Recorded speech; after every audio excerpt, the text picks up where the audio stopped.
국민의힘 당대표 선거는 김기현 의원과 안철수 의원의 양강 구도로 붙여지는 모양새입니다. 지난주 대규모 출정식을 연 김기현 의원은 어제는 청년 정책단을 띄우며 소통을 약속을 했는데요. 내년 총선 공천을 놓고는 자신이 가장 공정한 심판이라며 공정성도 강조하고 있습니다. 김기현 의원 직접 전화 연결해 보겠습니다. 의원님 나와 계시죠? 네, 반갑습니다. 김기현입니다. 네, 의원님. 자, 먼저 이 질문 한번 드려보겠습니다. 지난 주말에 대규모 수도권 통합 출정식 있었는데 지금 상대 후보들이 현역 의원 당협위원장 다 너무 많이 간 거 아니냐, 선관위 조사해야 된다, 이렇게 문제 제기를 했더라고요. 당규 위반이다, 이런 얘기도 있고요. 어떻게 보십니까? 우리 당원들은 누구든지 정당 행사에 참여할 권리가 있기 때문에요. 네. 참여한 걸 가지고서 논란을 벌인다는 것 자체가 불필요한 분쟁을 이야기하는 것이다, 그렇게 생각합니다.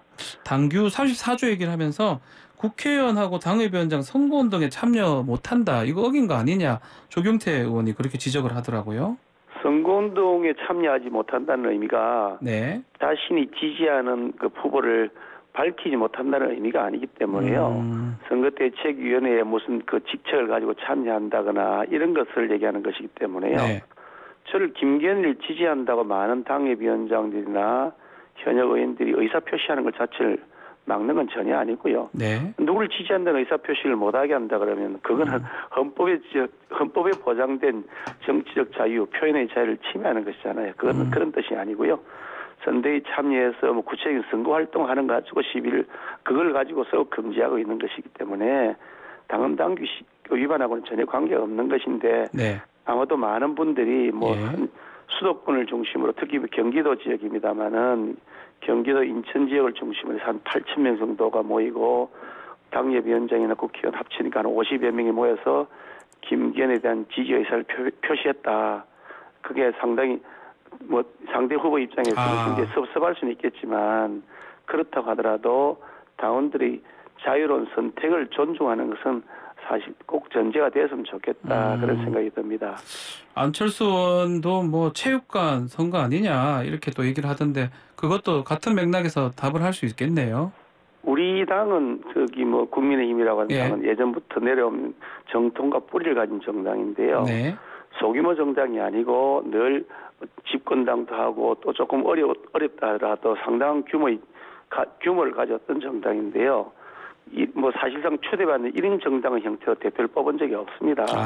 그야말로 대규모 집회를 통해서 전당대회를 열고 거기서 대통령 후보도 뽑고 또 당대표도 뽑았던 정당이거든요. 네. 그러니까 사실상 초대받는 형태 1인 정당 모습하고는 전혀 다르기 때문에 당연히 많은 사람들이 모일 수 있는 공간은 체육관에서 모여야지, 2개월에 그러면 한바닥에서 모이겠습니까? 밖에서는 너무나 당연한 것이고, 우리 이번 전당대회도 지금 진행되고 있는 당에서 하는 전당대회도 큰 체육관에 모여서 함께 그 전당대회를 열게 되어 있습니다. 그러니까 방금 말씀하신 그런 비판의 내용들은 사실하고 부합하지도 않는 것이다, 그런 말씀을 드립니다.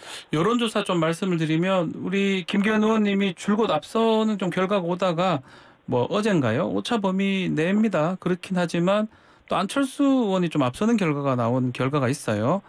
나경원 전 의원 불출마 효과가 안철수 의원 쪽으로 간 거 아니냐, 이런 또 분석도 있는 것 같은데 어떻게 보십니까?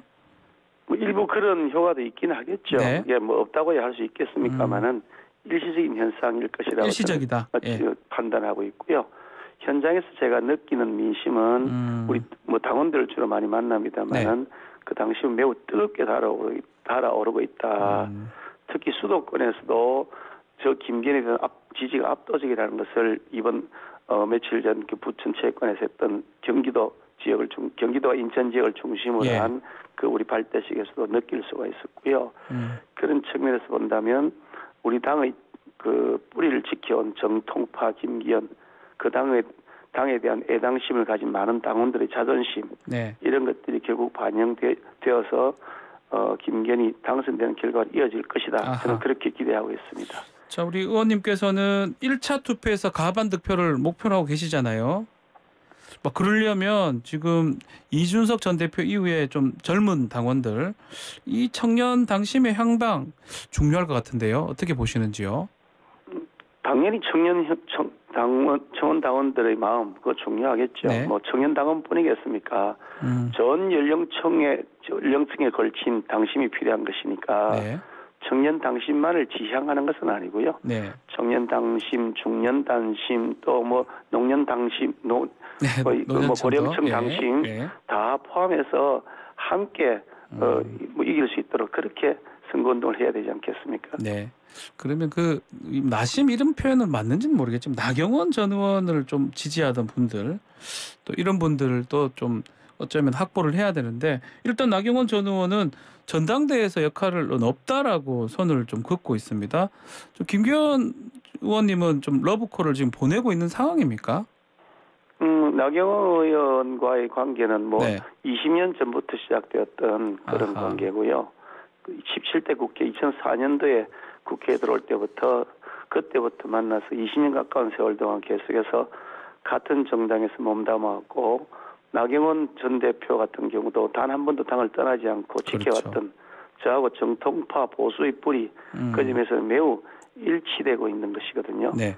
거기다가 또 생각하는 방향이나 또 정책의 그런 여러 가지 절차 이런 것들에 대해서도 그동안 거의 공감대를 많이 형성해 오면서 같은 방향을 걸어왔기 때문에 서로가 공감하는 부분도 많고 함께 협력할 부분도 많이 있다. 저는 그렇게 인식하고 있고요. 네. 그래서 제가 주도해서 하는 공모 모임에 그 새로운 미래 24라고 하는 그 공모 모임에 저희 그 나경원 전 대표를 제가 강사로 저희가 초청을 해서 강사로요? 예, 거기서 강사로서 강연을 하신 적도 있고요.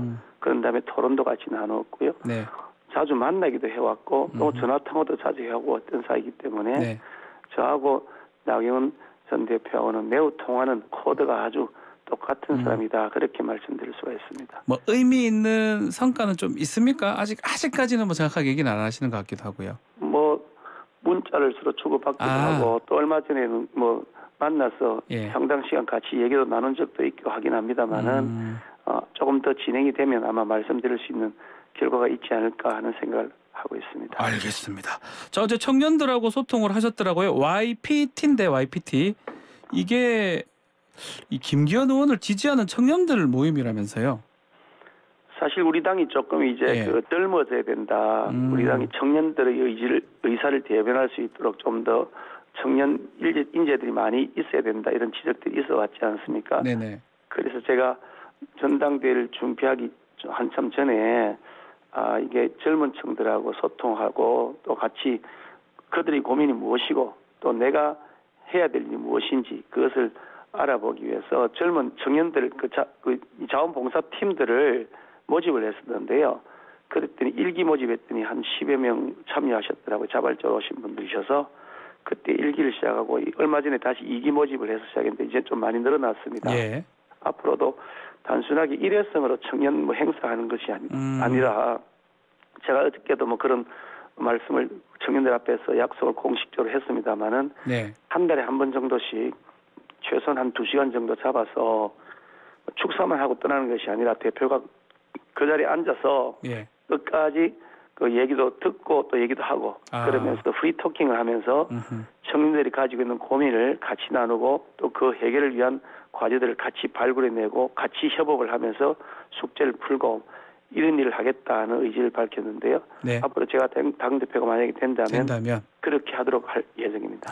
어제 안철수 의원은 청년들 만나긴 만났던데 이 청바지 또 구멍난 양말을 보이면서 그래서 아껴서 1,500억 기부했다 이렇게 강조를 했더라고요.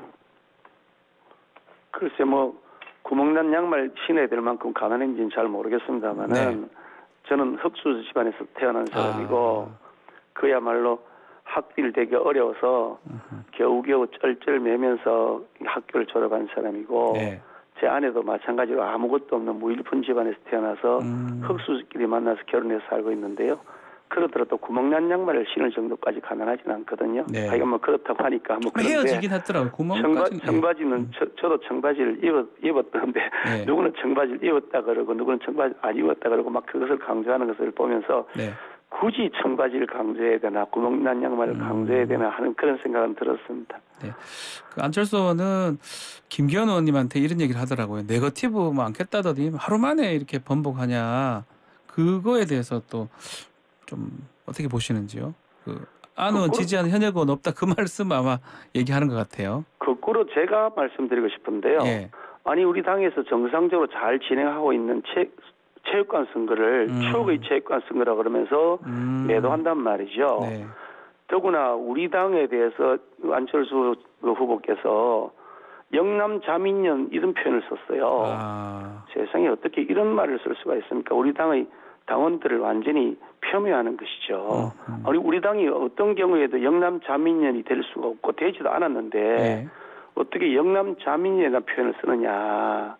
거기다가 아니가 당연한 전당대회 과정을 가지고서 추억의 체육관 선거라 그러면서 우리 당이 아주 고리타분한 것처럼 하는 이거는 개인 김기현에 대한 공격이 아니라 우리 정통 보수당 국민의힘에 대한 네거티브 공격이다 그런 생각이 드는데요. 네. 이제 물론 뭐 어떻게 당선되고 싶은 마음이야 앞서시겠지만 좀 우리 보수 정당의 긍지와 자부심에 대해서는 훼손하는 것을 안 하셨으면 좋겠다 그런 생각이 듭니다. 우리 김기현 의원님이 연포탕 또 이렇게 좀 띄웠지 않습니까? 연대 포용 탕평 강조를 하셨는데 조금 전대 분위기가 좀 그렇게는 못 가는 거 아니냐 이런 지적도 있는 것 같아요.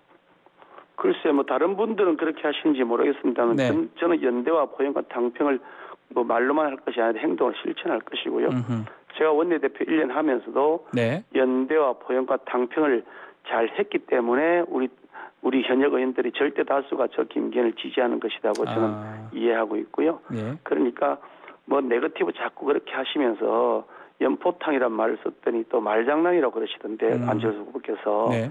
어떻게 연대와 포용과 탕평하는 것을 가지고 말장난이라고 할 수 있습니까? 그러니까 자꾸 그렇게 말꼬리 잡지 마시고 연대와 포용과 탕평의 정신에 같이 참여하시면 얼마나 좋을까 하는 생각이 듭니다. 이 질문 한번 드려보겠습니다. 청년 당원들 2030 당원들한테 이준석 전 대표 영향력은 여전히 살아있는 겁니까? 글쎄 뭐 제가 그걸 조사를 해보지 않아서 그러니까요. 뭐 이렇다 저렇다 말씀드리기는 어려워 보입니다. 네, 알겠습니다. 자, 이번 당대표는 다음 총선 공천권을 행사를 합니다. 어제 김기현 의원께서 가장 공정하게 공천할 수 있는 사람 이 부분을 강조를 또 하셨습니다. 좀 설명 좀 해주시죠.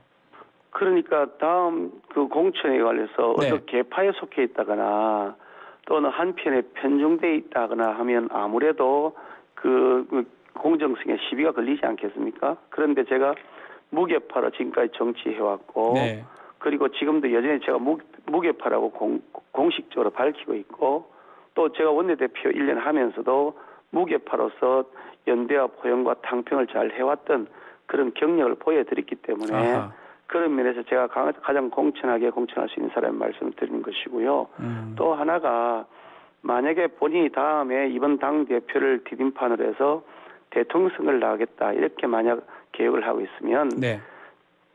이번에 내년에 뽑히는 국회의원의 임기가 다음 우리 당의 대선 후보를 뽑는 과정에서 영향력을 직접 행사하는 그렇죠. 그런 국회의원이 되거든요. 네. 그러니까 국회의원 숫자를 많이 확보한 쪽이 대선 후보 선정에서 유리한 그런 결과가 되지 않겠습니까? 네. 그러니까 만약 자신이 대통령 선거에 나가겠다고 결심하고 그대로 그렇게 진행하고 있으면 보나마나 공천 과정에서 자기가 필요한 사람, 자기에게 그 유리한 사람, 자기를 적극적으로 따른 사람들을 그 자리에 공천하려고 할 가능성이 매우 높아진다. 그것이 누가 보더라도 우리의 상식인 것이고 그것 때문에 과거에도 계속해서 어느 정당이든지 간에 공천 과정에서 파동을 겪었던 것이 사실이거든요. 네. 그런 면에서 제가 가장 공정하게 공천을 진행할 수 있다라고 말씀드리는 겁니다. 자, 그 공천 얘기를 하니까 지금 나경원 전 의원 자유한국당 패스트트랙 사건 관련 재판받고 있다고 어제 출석을 했더라고요. 이게 다음 총선 공천 과정에서 걸림돌 될 가능성은 없는 건가요? 저는 어떤 경우에도 예. 지금 패스트트랙 과정에서 민주당이 했던 그런 폭거가 잘못된 것이지 그에 대해서 항거한 것이 잘못되었다고 저는 생각하지 않습니다. 아하. 그렇게 불법과 폭력을 그냥 국회에서 동원해가지고 마구잡이로 통과시킨 엉터리법. 자기들 스스로도 그 선거법이 엉터리라고 지금 인정하고 고쳐야 된다고 하지 않습니까? 민주당도요. 그런 엉터리법을 통과시키는 것이 안 된다고 막았던 건데 그 막는 것은 정당 행위이지 어떻게 그것이 불법 행위가 될 수 있느냐. 저는 그것이 당연히 무죄가 돼야 된다고 무죄가 될 확신하고 것이다 있습니다. 이렇게 보시는군요. 무죄가 돼야 된다고 그게 당연한 것이라고 저는 확신하고 있습니다. 아, 알겠습니다. 자, 뭐 지금 누가 당대표 되는가 지금 간에 대통령실 얘기가 계속 나오고 있거든요. 대통령실 입김하고 이거는 국민의힘에서 어떻게 보는 겁니까? 이 대통령실하고 같이 가야 된다 이런 얘기도 있고요. 여당이 대통령하고 같이 가는 공동 운명체이지 네. 대통령 따로 여당 따로인 경우가 있을 수가 있습니까? 역대 어느 경우 그런 경우가 있었습니까? 역대 어느 나라에서 민주주의 국가에서 대통령 따로 정당 따로 가는 정당이 있었습니까? 네. 당연히 대통령이 성공하면 그 정당도 성공하는 것이고 대통령이 실패하면 그 정당도 실패하는 것이죠. 너무나 당연한 이치인데 왜 그걸 아니라고 부인하는지 부인하는 사람들의 그 논리 근거를 저는 모르겠습니다. 알겠습니다. 전당대회 이제 결과는 앞으로 또 3월 8일 돼야 알겠지만 결국 야당 당대표 이재명 대표하고 호흡도 이제 얘기하지 않을 수가 없는데 어떻게 지금 조사받으러 또 간다고 얘기를 하고 있긴 하는데 어떻게 보십니까? 벌써 조사를 제대로 받았어야 되는데 네. 조사받으러 간다고 말로 해놓고 가서는 사실상의 진술 거부권을 행사하고 이런 눈속임 좀 제발 그만했으면 좋겠다. 당당하면 당당한 대로 얘기를 하시면 되는 거지. 뭘 그래 숨길 것이 많아가지고 자기가 말할 것만 딱 메모해서 제출한 다음에 나머지는 더 이상 말할 것 없습니다. 이렇게 하느냐. 네. 당당하지 못하다라는 생각을 저는 가지고 있고요. 네. 지금 더 이상 이렇게 자꾸 국민 눈살 찌푸리거나 하지 마시고 특히 이재명 대표가 계속 저렇게 버티고 뭐 그러면서 불체포 특권을 계속 남용하면서 억지를 부리시고 하면 결국 민주당 전체가 국민의 심판을 받게 될 것이라는 점을 다시 한번 말씀드리고 싶습니다. 자, 당대표가 되면 이재명 대표를 만나게 되는 겁니까? 그 부분 어떻게 생각하고 계시는 부분이 있을까요? 당연히 만나야죠. 왜 만나지 않겠습니까? 예. 어떻든 민주당 스스로가 인정하고 있는 당대표고 그것도 절대 다수를 가지고 있는 야당 대표인데 네. 만나서 얘기해야죠. 그야 그분이 사법적 절차에 있는 것은 별개의 문제고 정당의 대표로서 협상할 것도 하고 또 따질 건 따지고 해야죠. 예, 알겠습니다. 자, 지금 민주당 입장에서는 뭐 이상민 장관 탄핵 추진, 또 김건희 여사 특검 추진, 장애 투쟁까지 지금 예고하고 있는데 앞으로 국회 운영이 또 쉽지 않을 것 같기도 하고요. 어떻게 전망하고 계십니까? 지금 민주당은 이재명의 개인 사적인 문제입니다. 네. 뭐 정당 관련도 아니고 개인 사적인 부정부패 의혹, 비리 의혹에 대해서 계속해서 국회를 방탄용으로 악용하고 있다 하는 국민적 비난을 심각하게 고려해야 될 것이라고 생각하고요. 예. 이런 식으로 국회를 개인의 비리 의혹을 감추기 위한 수단으로 악용을 계속하게 된다면 결국 아마 내년 총선에서 민주당은 참패할 것이라는 점을 꼭 명심하시기 바랍니다. 네, 낭만비 추경에 대해서는 어떻게 좀 보고 계십니까? 짧게 좀 말씀 부탁드리겠습니다. 시간이 다 됐습니다. 사실 이 난방비 문제는 이게 에너지 정책을 엉터리로 하고 탈원전 정책을 무리하게 고집했던 민주당 문재인 정권의 잘못에서 비롯된 것이어서 그 책임이 민주당이 엄청나게 크게 져야 될 것이기 때문에 민주당이 그에 대해 사과해야 되는 것은 당연한 전제고요. 그 전제 하에서 우선 취약계층에 대해서는 어떻게든 이번 겨울을 날 수 있도록 난방비에 대한 지원 대책을 강구해야 된다는 것이 저희 생각입니다. 알겠습니다. 후보 등록한 이후에 다시 한번 스튜디오에 직접 한번 모셔서 이야기 한번 들어도 되겠습니까? 시간이 될지 모르겠습니다. 알겠습니다. 오늘 말씀 여기까지 듣겠습니다. 감사합니다. 네, 감사합니다. 김기현 국민의힘 의원과 함께했습니다.